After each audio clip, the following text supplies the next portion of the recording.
Dear friends from the media, good afternoon. Welcome to today's press conference. Now I would like to announce that at the invitation of the government of Seychelles, President Xi Jinping's Special Envoy and Minister of Transport Liu Wei will attend the National Day celebrations commemorating the 50th anniversary of Seychelles' independence in Victoria on June the 28th.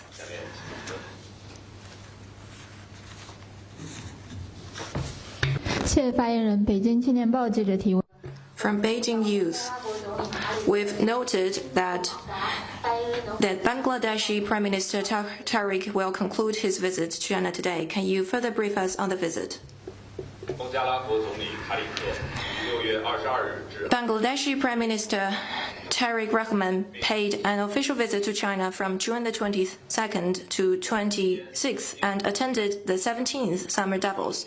During his visit, President Xi Jinping, Premier Li Qiang, and Chairman of the NPC Standing Committee met with and held talks with him respectively to have in-depth exchanges of views on bilateral relations and international and regional issues of mutual interest. Broader-based common understandings and a series of practical cooperation results have been achieved, which forms the new strategic planning for the development of China-Bangladesh relations.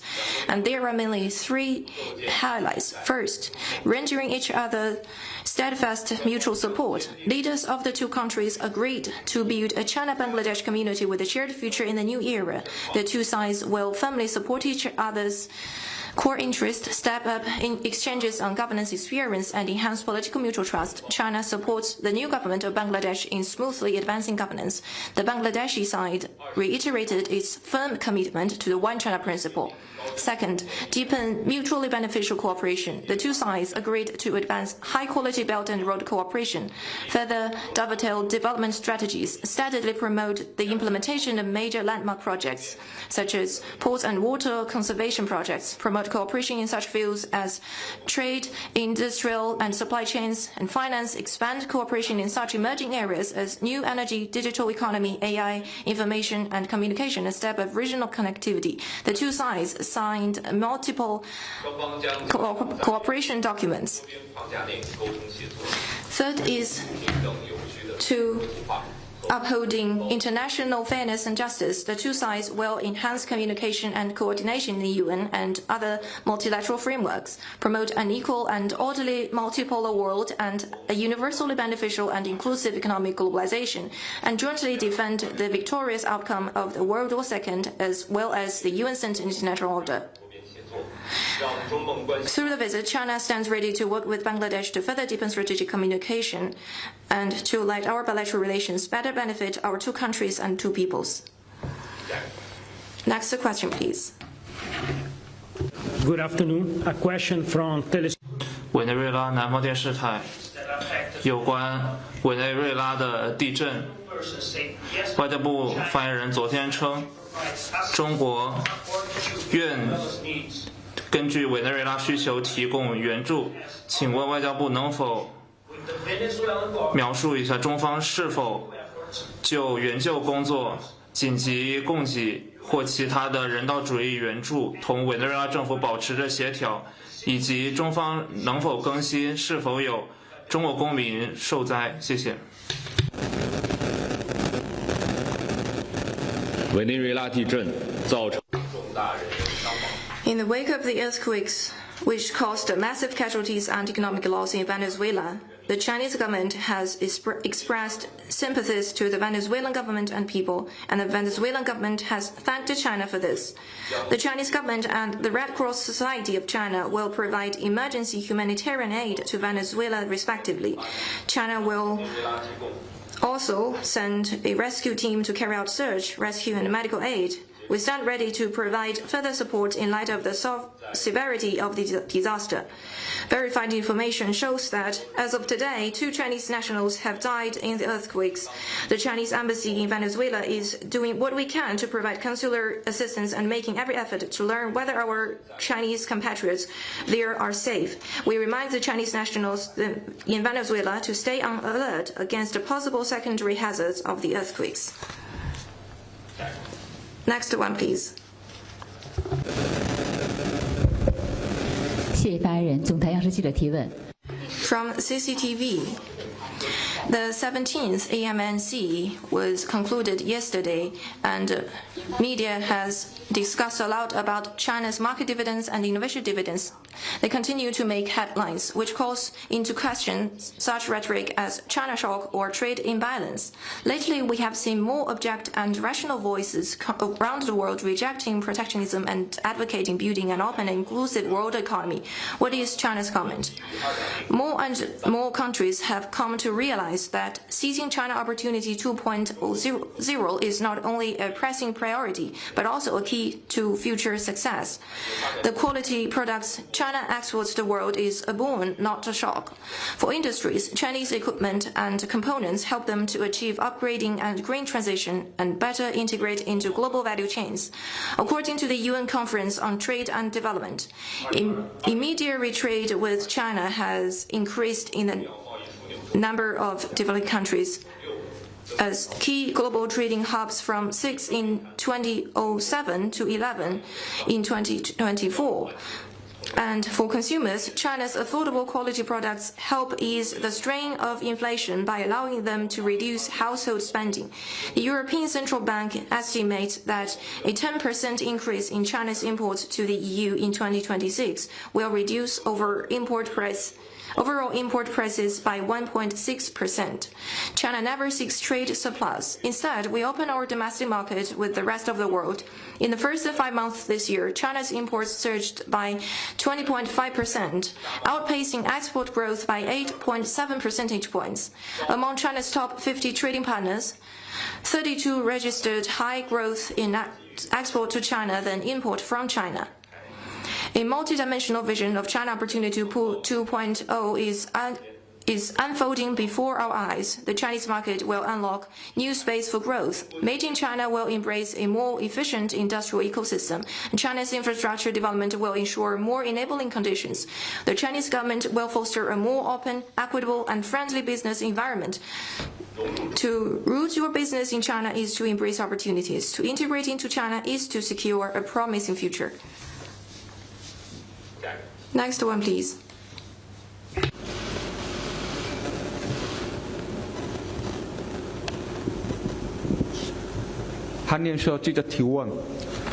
Yocham News Agency. Chinese fishing vessels keeps illegal fishing in the sea west of ROK. In recent days, President Li Zuanbian also said he is concerned over the situation. What's your position on that?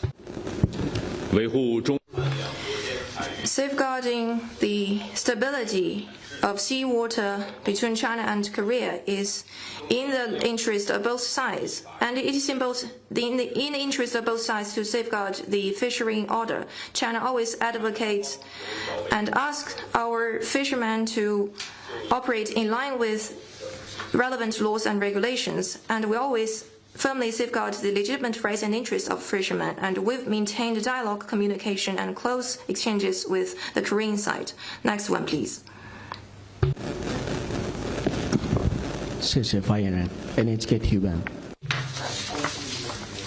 During the CISCE, multiple economic groups from Japan have visited China. So what's China's comment on the civil exchanges between China and Japan, and what's your expectations in this regard? In addition, Japan's Association for the Promotion of International Trade have visited MFA during its visit to China and met with Deputy Foreign Minister Hua Chunying.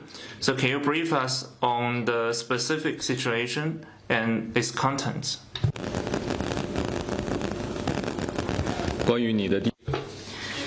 On your first question, the fourth China International Supply Chain Expo was started on June the 22nd. Enterprises and organizations from all parts of the world have actively participated in.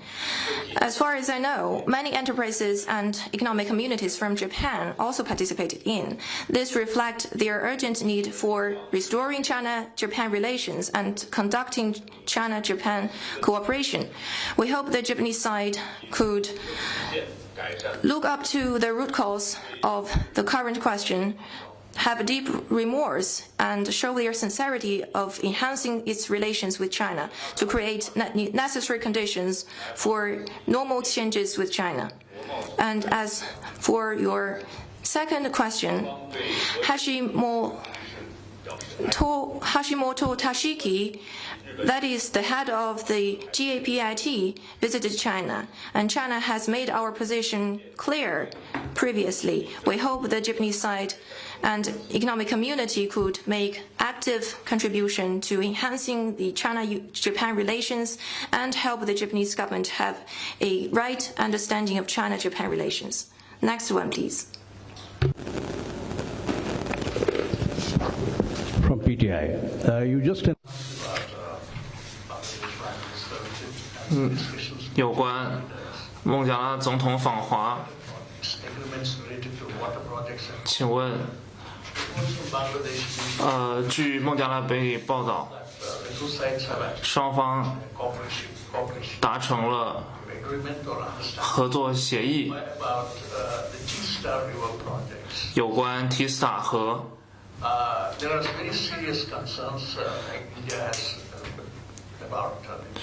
目前对提斯塔河合作方面有很多担忧，因为这个河对边境地区非常相近。请问中方对此类担忧有何评论？以及是否双方元首会晤时候是否谈及了此事？已经介绍了孟加。I've just briefed on the situation of Prime Minister Tarik's visit to China. China is ready to conduct cooperation and communication in multiple areas with Bangladesh. And the projects in Tistar River is an important project in our bilateral cooperation. I would like to stress that our cooperation does not target at any third party and does not be subject to the interference of any third party. 下一个问题。 Next one, please.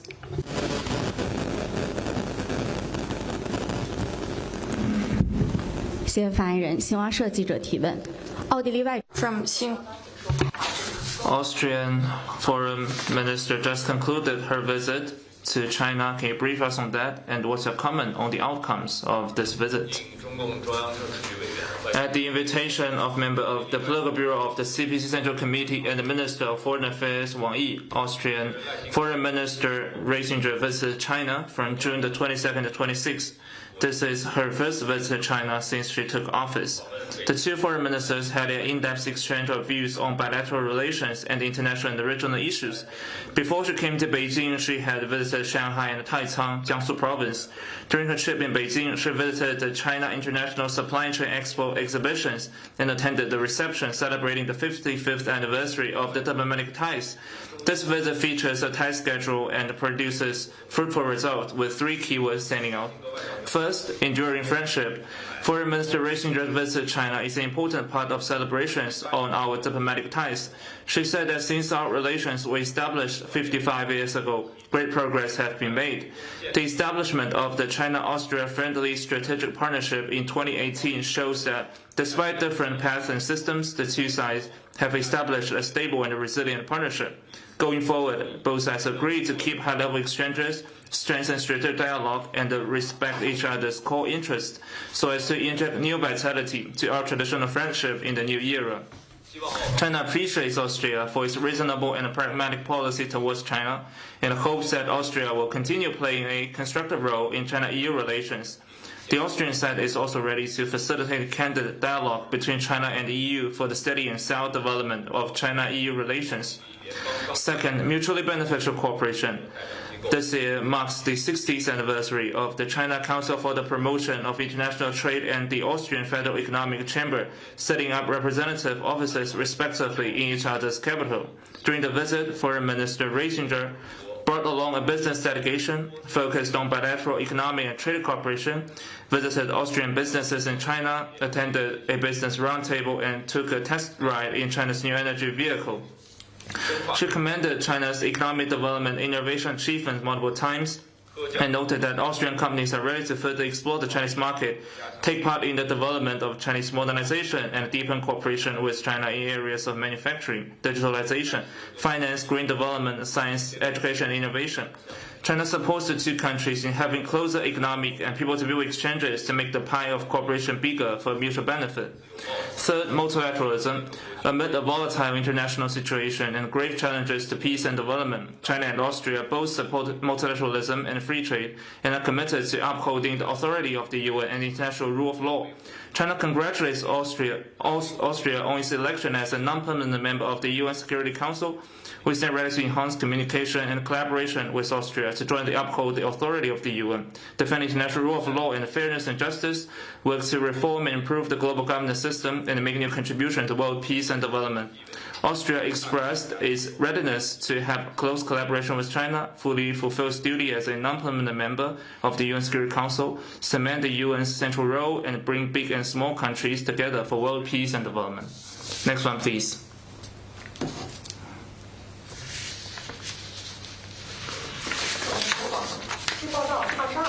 It is reported that on June the 22nd, the Council of the League of Arab States at the ministerial level appointed Nabil Fahmy, former Foreign Minister of Egypt, as the new Secretary General of the Arab League. What's your comment on that? The Arab League is a symbol of strength through unity among Arab states. China congratulates Mr. Fahmy on being appointed as the new Secretary General of the Arab League and hopes that China-Arab relations will be further advanced during his term. As a good friend and partner of Arab countries, China is committed to strengthening solidarity and cooperation and standing together against challenges with the Arab side so that we can add new meanings to China-Arab strategic partnership and build a higher-level China-Arab community with a shared future. Next one, please. Thank you. A question from AF. 法新社。新西兰官员称，中方扩大在太平洋军事存在，开展弹道导弹测试和海军行动。这是根据相关报道，请问外交部对此有何评论？我不了解你。 I'm not familiar with the so-called internal document. Let me stress that China is committed to peaceful development. In developing its defense capabilities, China aims to safeguard its sovereignty, security, and development interests, and does not target any other country. China's military growth means a stronger force for world peace and is conducive to safeguarding peace and stability in the Asia-Pacific and beyond. 下一个问题。 Next one, please.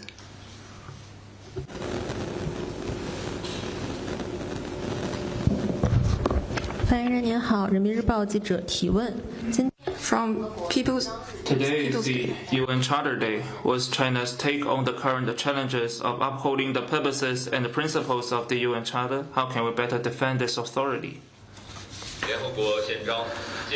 The UN Charter has established the UN-centered international system, the norms governing state-to-state relations, and the foundation for international rule of law. Observing the UN Charter is the biggest common denominator of the post-war international community. The root cause of the chaos in today's world is not that the Charter's spirit is outdated, but that the international order and the basic norms governing international relations, both set out in the Charter, are not being effectively upheld and observed. As the first country to put its signature on the UN Charter, China is committed to upholding and implementing the Charter. In May, when holding the rotating presidency of the UN Security Council, Foreign Minister Wang Yi chaired the Security Council high-level meeting in New York, centered around upholding the purposes and principles of the UN Charter and strengthening the UN-centered international system, with the aim to discussing the historic significance and the relevance of the UN Charter in our times. The shared message among the representatives from nearly 110 participating countries is the need to uphold one and the same system, the UN-centered international system, and observe the same set of norms, the basic norms governing international relations, based on the purposes and principles of the UN Charter. China will work with the international community to take the UN Charter Day as an opportunity to renew the vision embodied in the Charter, carry forward its spirit, and uphold the purposes and principles of the Charter so as to defend, revitalize, and strengthen the UN and build a more just and equitable global governance system. 下一个问题。 Next one, please.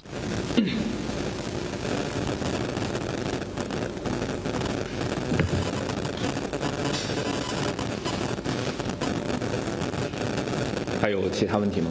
Any other questions? 好，今 That concludes today's press conference. Thank you for coming.